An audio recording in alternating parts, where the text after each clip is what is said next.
السلام علیکم۔ بسم اللہ الرحمن الرحیم۔ اللہ نرمی کرنے والے، مہربانی کرنے والے کی شناخت یا پہچان کے ساتھ۔ دوستو، آج لیکچر نمبر 32 ہے رکوع سجود سیریز کا، اور آج میں سورہ نجم کی آیت نمبر 59 سے لے کر آیت نمبر 62 تک پر بات کرنا چاہوں گا۔ دوستو، چونکہ لیکچرز رکوع سجود سیریز پر چل رہے ہیں، لہذا رکوع سجود کے معنی جاننے کے لیے اسی سیریز کا لیکچر نمبر 2 موجود ہے ہمارے یوٹیوب چینل کے ٹائم لائن پر۔ اس کا آپ جائزہ لے سکتے ہیں، خاص کر وہ دوست جنہوں نے بعد میں جوائن کیا ہے۔ لہٰذا لیکچر نمبر 1 سے لے کر لیکچر نمبر 31 تک پر جتنی بھی آیات پر ابھی تک بات ہوئی ہے، وہ تمام لیکچرز بھی یوٹیوب ٹائم لائن پر موجود ہیں۔ ان لیکچرز میں یہ بھی بتایا گیا ہے کہ رکوع گھٹنوں پر ہاتھ رکھ کر جھکنا نہیں، پنجابی میں کہا جائے گوڈوں پر ہاتھ رکھ کر کوڈا ہو جانا، یعنی الکتاب المبین میں گھٹنوں پر ہاتھ رکھ کر یعنی گوڈوں پر ہاتھ رکھ کر کوڈا ہو جانا ثابت نہیں ہے، بلکہ جب آپ لیکچرز کا جائزہ لیں گے تو آپ کو معلوم ہو جائے گا کہ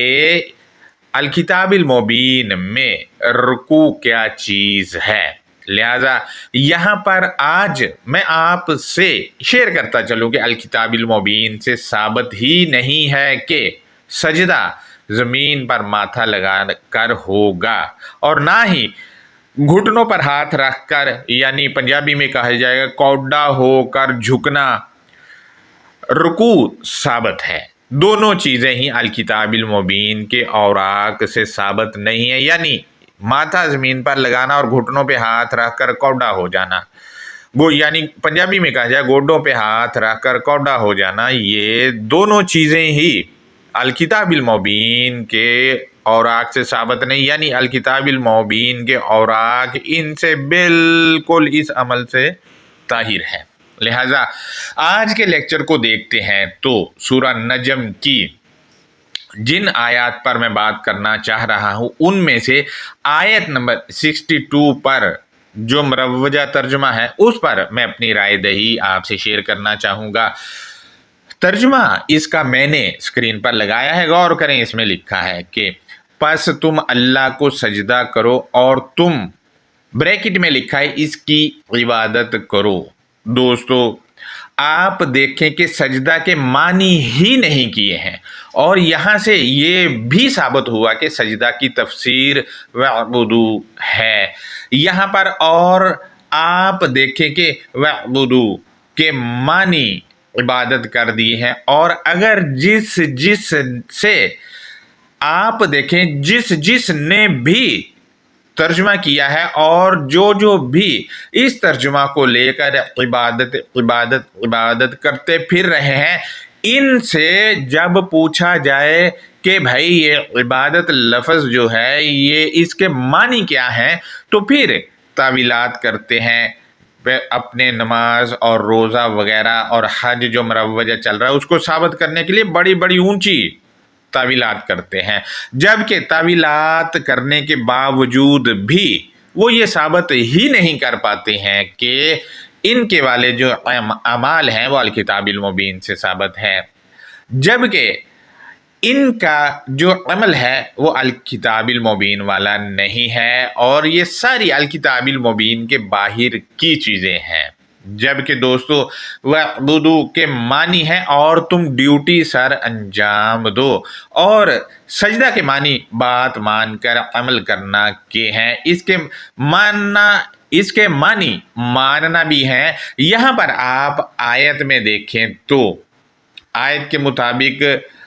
فَاسْجُدُوا جو آیا ہے اس کی تفسیر وَاعْبُدُوا ہے۔